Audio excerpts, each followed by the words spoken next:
शेतकऱ्यांसाठी आनंदाची बातमी 11 वाजतापासून 30,000 रुपये शेतकरी बांधवांच्या खात्यामध्ये जमा होण्यास सुरुवात। आजची सर्वात मोठी आनंदाची बातमी, आज सकाळी 11 वाजल्यापासून भरपाईची रक्कम थेट शेतकरी बांधवांच्या खात्यामध्ये जमा होण्यास सुरुवात। यामध्ये अतिवृष्टी, अवकाळी पाऊस, दुष्काळ, नैसर्गिक आपत्तीमुळे जे की तुमच्या शेताचे पिकाचे नुकसान झालेले आहे, यामध्ये सोयाबीन, कापूस, तूर, उडीद, मूग तर इत्यादी पिकांचा यामध्ये समावेश आहे।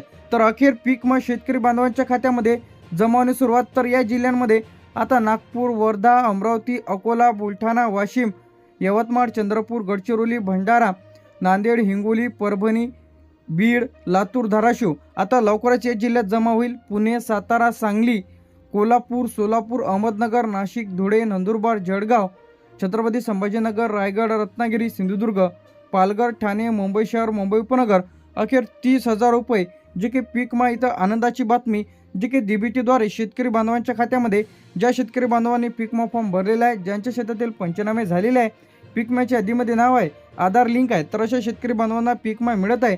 ज्यांना कोणाला आलेला नसेल तर अशांनी या नंबरवरती कॉल करायचा आहे 14447 किंवा तुम्हाला पीक विमा कंपनीला लेखी अर्ज द्यायचा आहे। यावरती डिटेलमध्ये व्हिडिओ आपल्या चॅनलवरती अपलोड केलेला आहे। आता अखेर जो काही पीक विमा होता शेतकरी बांधवांच्या डीबीटी खात्यामध्ये 30,000 रुपये हेक्टरप्रमाणे आज 11 वाजल्यापासून जमा होण्यास सुरुवात। लगेच खाते तपासा।